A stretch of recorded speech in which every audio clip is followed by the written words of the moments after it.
Hello, everybody. Welcome to week number 3 of Rob Month. We are plugging away at the choices of Rob from the Sight and Sound list, and it's just getting better and better every week, in It my kind of opinion. is. Yeah. So this week we're talking about Jacques Tennier's film noir that was kind of a seminal Yeah, film noir from everything I'm reading.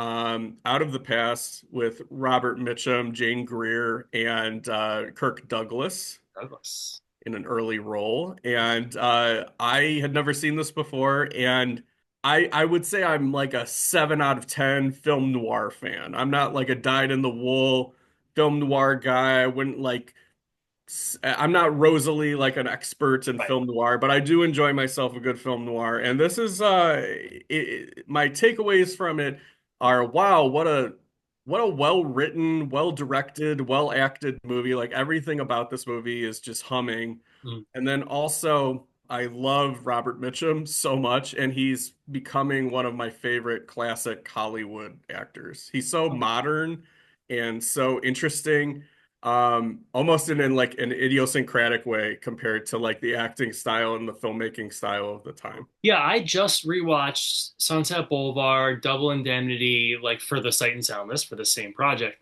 And so I'm watching this and I'm thinking, like, man, this is just like rattling, as you said, like it's just going. This is having just rewatched His Girl Friday for the same reason. I was like, this is like the His Girl Friday of noirs. Like it's just Mhm. every line is just like it's an Yeah. assault of like witty, repartee and all that. And more so than other noirs that I think, not to start off with a negative, but like I think the story is better in other films. Like I think like Double Indemnity is a better story. I think something like we Yeah. mentioned The Lonely Place, which is like kind of a better story. The characters are more sort of fleshed out.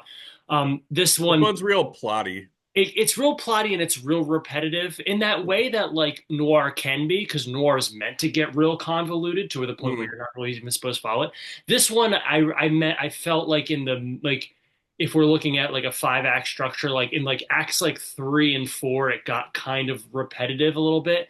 But there's so much to love about this. It's so well put together, as you said. I mean, the shadows, the lighting, like it's so like, I always said like with noir, you look at Maltese Falcon, you look at Double Indemnity, as I said, as like those are like the poster children. Like if I'm teaching my high school film class and they just have no idea what film noir is, like you give Mhm. them one of those. Yeah. This one would be on that like noir 101, where like everything it's doing is great, everything is like on like five stars, like above board, like the writing, it lacks some of the nuance of some of the ones that I would think are like top tier noir, but this Mhm. is like great like intro noir. Like I can see why it's so well regarded.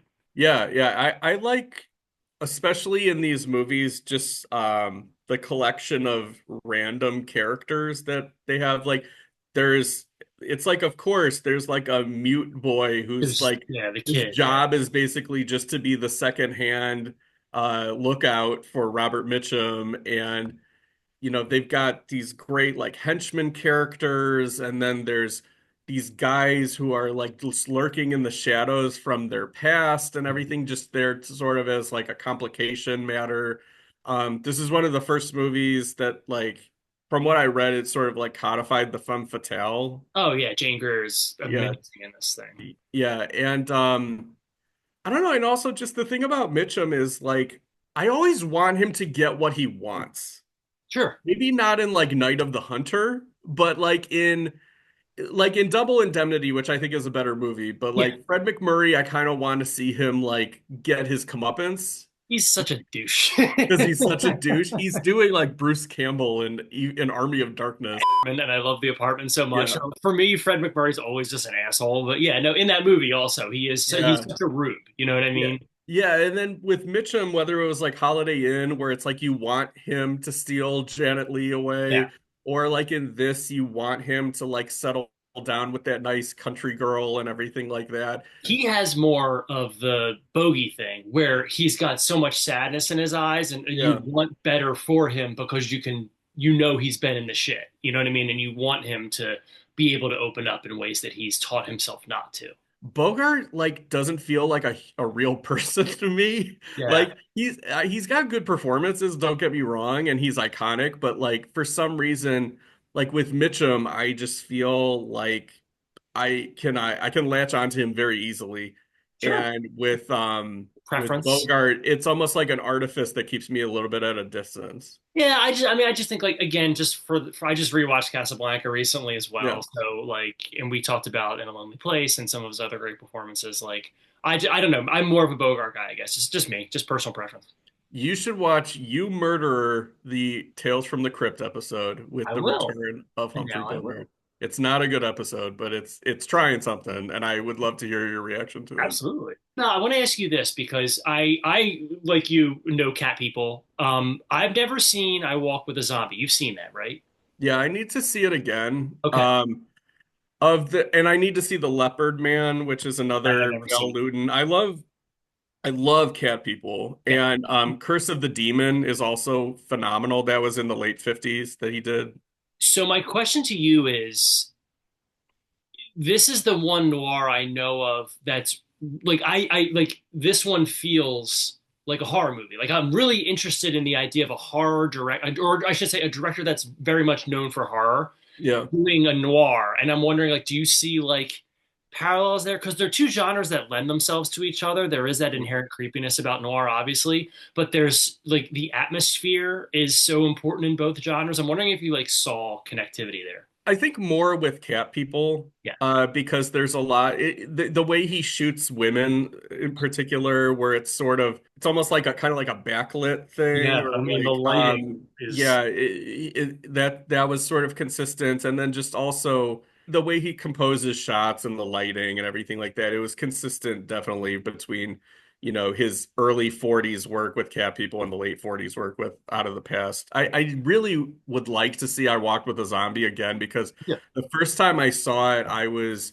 um, binging like that whole Val Lewton box set, and it just wasn't clicking for me as much as like Cat People or The Body Snatcher, so it suffered by comparison. But I think if I watched it separately, I would enjoy it. I also really like Kirk Douglas in this role, like in like the Yeah, the mob boss kind of booky, like I that guy. Yeah, I just watched Lost Highway again, Yeah. and I was thinking of Robert Loggia, and I Oh, just there's nothing better than the ingratiating gangster. Like I just love that where it's just like you know he's despicable, but yeah. like you want to be buddies with him and you want to be on his good side and like make him happy.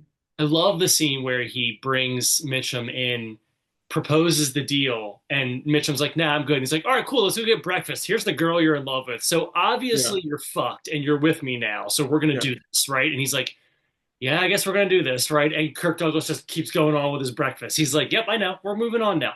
That's such a brilliant scene. I loved it. And I like that he's not this alpha gangster Yeah, really. He's like kind of rolls with the punches and he listens to the people who like he is associated with, like he'll take tips from them and things like that, which is it makes him more human and I imagine more like normal kind of criminals. and he's They not like arch. He's not playing it as like no, big or anything like that. It's a really cool no. performance. Yeah, it's not like a Spartacus like larger than life type of performance. It's very yeah, I don't know. You I should also if you like Kirk Douglas, you should watch the Tales from the Crypt episode Yellow. I also really like the structure of this. Obviously, like a very common film noir structure is to have flashbacks, like Sunset Boulevard, or we mentioned Yeah. the World Indemnity and all that. But I like the way this one does it, where he's telling the story to the country girl, but then there's also that sort of in medias res kind of like we're both in the story, and then the back third of the movie kind of picks up with the story in progress and all that. I really like that structure a lot.